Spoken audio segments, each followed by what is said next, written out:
Welcome to our channel. ఈ మధ్య కాలంలో నొప్పులొస్తున్నాయి మనకు అంటే బాడీ పెయిన్స్ అంటే మోకాళ్ళ నొప్పులు గాని, అట్ ద సేమ్ టైమ్ తలనొప్పి గాని, బ్యాక్ పెయిన్ గాని, ఏ ప్రాబ్లమ్ ఏ నొప్పొచ్చినా గూడా మనం మెడికల్ షాప్‌కెళ్తే పెయిన్ కిల్లర్ ఇస్తారండి. నేచురల్‌గా మన ఇంట్లో దొరికే వాటితోనే మన నొప్పులను తగ్గించుకోవచ్చు అని చెప్పేసి అంటున్నారు.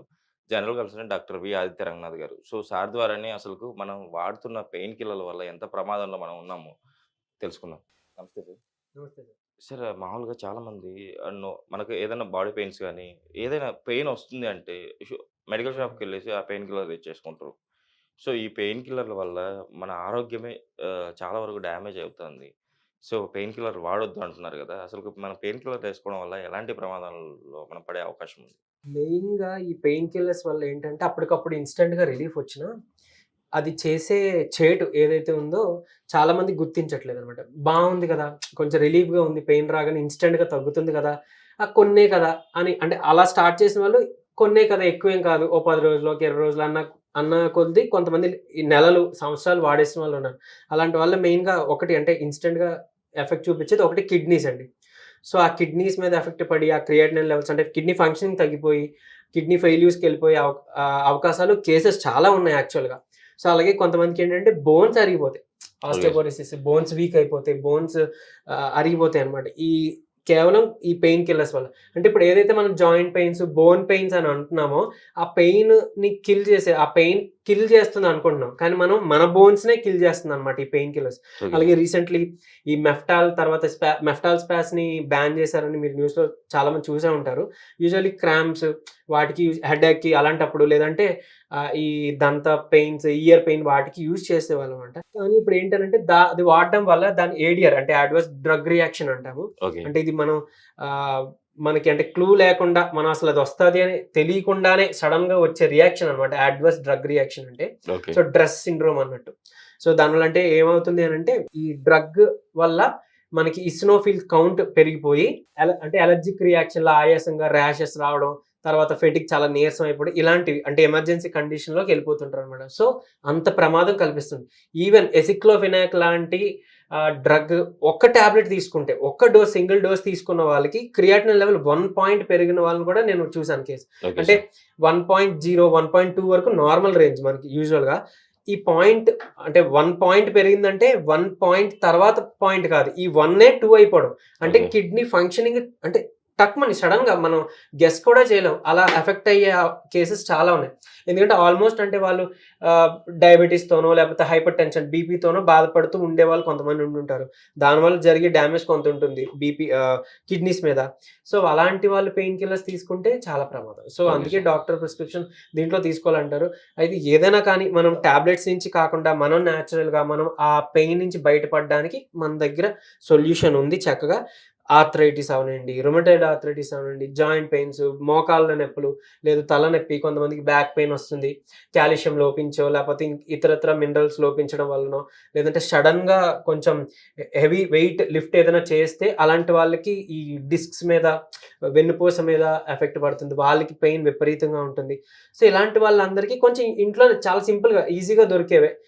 ఒకటేమో మనకి దేవుడి మూల దొరికితే, ఇంకొకటేమో మనకి కిచెన్‌లో దొరుకుతుంది వంటగదిలో. వంటగదిలో. సో, అలా దీంతోనే మనం ఈ ఆయిల్ తయారు చేసుకోబోతున్నాం. పెయిన్ కిల్లర్ ఆయిల్ అన్నమాట యాక్చువల్‌గా. Okay so, sir. అవేంటి చూద్దాం. నేచురల్‌గానే మనం రెడీ చేసుకోవచ్చు. యెస్. Okay sir. సో, యాక్చువల్‌గా దీనికి 2 ఇంగ్రీడియెంట్స్ సరిపోతాయి. ఒకటి ఆయిలు. ఈ ఓకే ఆయిల్ సార్. ఏది తీసుకోవాలి? అయితే నువ్వుల నూనె బాగా శ్రేష్టం. ఎందుకంటే మంచిగా కాల్షియం కూడా ఇస్తది. బోన్ స్ట్రెంథెనింగ్ కోసం తర్వాత పెనిట్రేషన్ ఎబిలిటీ దీనికి చాలా ఎక్కువుంటది. Okay sir. సో, ఈజీగా లోపలికి చొచ్చుకొనెళ్ళి మనకి ఆ పెయిన్‌ని సూత్ చేసే ఎబిలిటీ దీనికుంది. Okay sir. రెండోది చక్కగా కర్పూరం. మనం దీపం పెట్టుకునే ఈ కర్పూరం. ఒక ఓకే 2 సార్. కర్పూరం బిళ్ళలు తీసుకోవచ్చు. లేదు కర్పూరం అవైలబుల్ లేదు అని అన్నప్పుడు మిరియాలున్నాయి కదండీ! ఈ యెస్. నల్ల యెస్. మిరియాలు. యెస్. ఈ మిరియాలని మనం చక్కగా పొడి. పొడి చేసుకోవచ్చు. ఇప్పుడు ఎలా చేయాలి? ఈ ఆయిల్‌ని చక్కగా స్టవ్ మీద ఒక 5 నిమిషాలు జస్ట్ వెచ్చబెడితే చాలు. అంటే లూక్ వార్మ్ అంటాం. గోరువెచ్చగా అయితే చాలు. మరీ హీట్ అయిపోవసలు జాగ్రత్తండి బొబ్బర్లొచ్చేస్తాయి. Okay so, sir. గోరువెచ్చగా చేసుకొని, ఇందులో అయితే చిటికెడు మిరియాల పొడి యాడ్ జేయాలి. Okay sir. లేదు అనంటే చక్కగా ఒక 2 కర్పూరం, ముద్ద కర్పూరం అవ్వచ్చు, పచ్చ కర్పూరం అవ్వచ్చు, నార్మల్ కర్పూరం అయినా పర్లేదు. ఈ కర్పూరం 2 కర్పూరాలు మనం పౌడర్ చేసేసాను ఇందులో వేసేస్తాం. సార్ అంటే ఈ 3 కూడా యాడ్ చేసుకోవచ్చు. అదే సార్ నా క్వెషన్ అదే. నేను అదే అడుగుదాం అనుకుంటున్నా. సార్ సెపరేట్ చెప్తున్నారు. అంటే 3 యాడ్ చేస్తే ఫలితం ఇంకా ఎక్కువ వచ్చే అవకాశం ఉందా? ఏంటి అనంటే ఇక్కడ చూసుకోవాల్సింది కొంచెం మిరియాలు వల్ల మనకి ఆ రీజన్‌లో చిన్న మంటొస్తది. So, okay. అందులో కర్పూరం కలుపుతున్నాం. సో, ఏంటి అనంటే ఈ 2 కలుపుకునేటప్పుడు ఆబ్వియస్‌లీ ఎక్స్‌ట్రా బెనిఫిట్స్ ఉంటాయి. సో, అలాంటప్పుడు ఏంటంటే కొంచెం మోతాదు చూసి మనం కలుపుకోవాలన్నమాట. ఓకే అంటే సార్. ఫస్ట్ డే మీరు పెట్టుకుంటారు కదా! మీకే అర్థమవుతది ఎంత మోతాదు కలిపితే మనకి మంటగా ఉంటుంది, ఓకే. డిస్కంఫర్ట్‌గా ఉంది అని. నెక్స్ట్ టైమ్ నుంచి మీరు కలుపుకునేటప్పుడు కొంచెం తగ్గించి కలుపుకోండి. సో, యూజువల్లీ ఈ 3 కలిపేసుకోవచ్చు. లేదంటే ఏదైనా 2 అయినా కలుపుకోవచ్చు. ఓకే. ఇది ఏ బోన్ పెయిన్స్ వచ్చినా, ఎక్కడ బాడీలో పెయిన్స్ వచ్చినా, తలనొప్పి వచ్చినా, తర్వాత మోకాళ్ళ లేదంటే నొప్పులు గాని మోకాళ్ళ ఏవైనా నొప్పులు, కూడా మోకాళ్ళ ఎవ్రీథింగ్. నొప్పులు. బ్యాక్ పెయిన్స్ గాని, ఇలాంటివి ఏవైతే పెయిన్ కిల్లర్ ఏసినా కూడా ఒక్కొక్కసారి తగ్గని పెయిన్స్ ఉంటాయి. సో, అలాంటి వాళ్ళకి చక్కగా ఈ జాయింట్ పెయిన్స్ వాటికి ఇది బాగా హెల్ప్‌ఫుల్ అన్నమాట. Okay sir. జస్ట్ ఒక 5 నిమిషాలు మీరు బాయిల్ చేస్తారు. కొంచెంసేపు ఇది కలిపేసి మూత పెట్టేస్తే ఇంకా బాగా మిక్స్ అవుతుందన్నమాట. ఓకే కొంచెం సార్. గోరువెచ్చగా అయినాక మనం తీసుకోవచ్చు. దీంతో చక్కగా మీకొకటి అంటే మీ కిడ్నీలు కాపాడుకోగలుగుతున్నారు, మీ లివర్‌ని కాపాడుకోగలుగుతున్నారు, మీ బోన్స్‌ని కాపాడుకోగలుగుతున్నారు. ఈ పెయిన్ కిల్లర్స్‌ని పక్కన పెట్టేసి. అలానే మీకు ఆ మనీ కూడా సేవ్ అయినట్టే లెక్క. సార్ ఇంకొకటి ఆహ్, ఇది మనమైతే ప్రిపేర్ చేసి వాళ్ళకు చేసి చూపిద్దాము. హ్మ్. లోపల నాకేందంటే నాకొక డౌట్ ఉంది సార్. అసలుకి యాక్చువల్లీ పెయిన్ కిల్లర్స్ మనం తీసుకోవాలంటే హ్మ్. డాక్టర్ సలహా లేకుండా నొప్పి యెస్. వస్తే వెళ్లి మెడికల్ షాప్‌కెళ్లి అడుగుతున్నారు. వెంటనే ఇచ్చేస్తున్నారు. ఇది ఎంతవరకు కరెక్ట్ అంటారు? యాక్చువల్లీ ఓటీసీ డ్రగ్స్ అని ఉంటాయి సార్. ఓవర్ ది కౌంటర్ అంటారు. సో, ఓటీసీ డ్రగ్స్ ఏంటంటే ప్రిస్క్రిప్షన్ అవసరం లేదు జనరల్‌గా. కానీ అన్ని ఆహ్, ఈ పెయిన్ కిల్లర్స్ అలా ఇవ్వకూడదు. నార్మల్‌గా ఇప్పుడు యాంటీబయోటిక్స్ కూడా అలా ఇవ్వకూడదు. కాకపోతే ఏదైనా ఒక మెడికల్ షాప్‌కెళ్ళి జనాలు అలా వెళ్లి అడిగితే ఫార్మసిస్ట్ అంటే ప్రొఫెషనల్ కాని ఫార్మసిస్ట్ ఏం చేస్తారంటే ఏదో ఇచ్చేస్తారు. ఒక 2 యాంటీబయోటిక్స్ ఉదయం ఒకటి, రాత్రి ఒకటి ఏసేసుకోండి తగ్గిపోతది. తర్వాత ఈ పెయిన్ కిల్లర్ ఒకటి ఏసేసుకుంటే తగ్గిపోతుందని. ఎందుకంటే వాళ్ళకి ఆ హిస్టరీ తెలీదు. వెనకాల వాళ్ళకి కిడ్నీ డిసీజ్ ఉందా? లేకపోతే డయాబెటిస్ ఉందా? లేకపోతే ఇంకేమైనా ఇది ఉందా? అనేది వాళ్ళకి తెలీదు. ఇంకోటి ప్రొఫెషనల్ అయినా కూడా కొంతమంది ఫార్మసిస్టులు ఏంటి అనంటే వాళ్ళు పెట్టుకున్న సెటప్‌కి ఎందుకంటే ఇప్పుడు ఇంత కోర్స్ వాడాలి. మీ డాక్టర్ దగ్గరికెళ్లి కలిసి రండి ఇస్తాం అనంటే వాళ్ళ బిజినెస్ పోతది. సో, వాళ్ళని బ్లేమ్ చేయలేం. జనాలకి అవేర్‌నెస్ రావాలి. అటు ఆబ్వియస్‌లీ ఆ ప్రొఫెషనల్ ఫార్మసిస్టులు కూడా అవేర్‌నెస్ మనం తీసుకురావాలి ఖచ్చితంగా. సో, ముందు జనాలు మనం అంటే మారితే గనక అటు ఆటోమేటిక్‌గా అది కూడా చేంజ్ వస్తుంది. ఎందుకంటే వీళ్ళెళ్లి ఇంక సర్లే అన్ని తీసుకోవాలా మాకొద్దులే వేరే మెడికల్ షాప్‌కెళ్ళిపోతాం అని అనుకుంటే పాపం వాళ్ళకి కూడా లాస్ అయిపోతారు కాబట్టి ఇంకా వాళ్ళు కొన్ని కొన్ని సార్లు మనసు చంపుకొని కూడా ఇచ్చేస్తుంటారు. సో, అవేర్‌నెస్ అయితే కావాలి. Okay sir. ఇప్పుడైతే మనం ప్రిపేర్ చేసి చూపిద్దాం సార్ వాళ్ళకి. ఎంత మోతాదులో ఏసుకోవాలి సార్ మనం ఇవి? ఈ మోకాళ్ళకనుకోండి 2 పక్కల మోకాళ్ళు అలా ఉంది. లేకపోతే ఎల్బోస్‌కి అలా అయితే ఎక్కువ ఆయిల్ పడుతుంది. అదే ఓకే. చిన్నగా మనకి హెడ్‌ఏకే అనుకోండి. జస్ట్ ఇక్కడ మాత్రం రాసుకోవడానికైతే ఒక 2 టీ స్పూన్స్ అలా తీసుకుంటే సరిపోతుంది. Okay so, sir. ఇది ఇంకోటేంటనంటే ఒకవేళ ఎక్కువ తీసుకున్నా చక్కగా స్టోర్ జేసుకోవచ్చు. Okay sir. కానీ చెడిపోయేది గాదు. చెడిపోదు. ఏమి పాడవ్వదు. Okay sir. కానీ ప్రతిసారి పెట్టుకునేటప్పుడు మాత్రం కంపల్సరీ మీరు దాన్ని గోరువెచ్చగా చేసుకోండి. Okay sir. కొంచెం గోరువెచ్చగా ఉన్నప్పుడే మనం అప్లై చేసుకుంటే అది బెటర్. కొంచెం ఆహ్, పెనిట్రేషన్ బావుంటది. ఆ స్వెల్లింగ్‌ది అది మనకి త్వరగా రిలీఫ్ ఇస్తుంది. ఎందుకంటే ఆ పెయిన్ కాజింగ్, స్వెల్లింగ్ కాజింగ్ ఏంటంటే ప్రోస్టాగ్లాండిన్స్ అంటాం. అవన్నీ కూడా వచ్చి ఓకే అక్కడ సార్. మనకి అక్యుములేట్ అయిపోతాయి. దానివల్లనే ఓకే సార్. Thank you. దానివల్లనే మనకి అక్కడ స్వెల్లింగ్, ఆ పెయిన్, ఆ వాపు ఉంటాయి. సో, అవి ఓకే అక్కడి సార్. నుంచి సెగ్రిగేట్ అయిపోతాయన్నమాట. రెండా సార్ ఇవి గోరువెచ్చగా మనం ఏసుకోవాల్సింది? 2. Okay sir. 2 ఏసాము. యాహ్! ఇప్పుడు దీంతో ఈ పాటు కావాలంటే ఇదిగోండి చిటికెడు మనం మిరియాల పొడి కూడా ఏసుకోవచ్చు. Okay sir.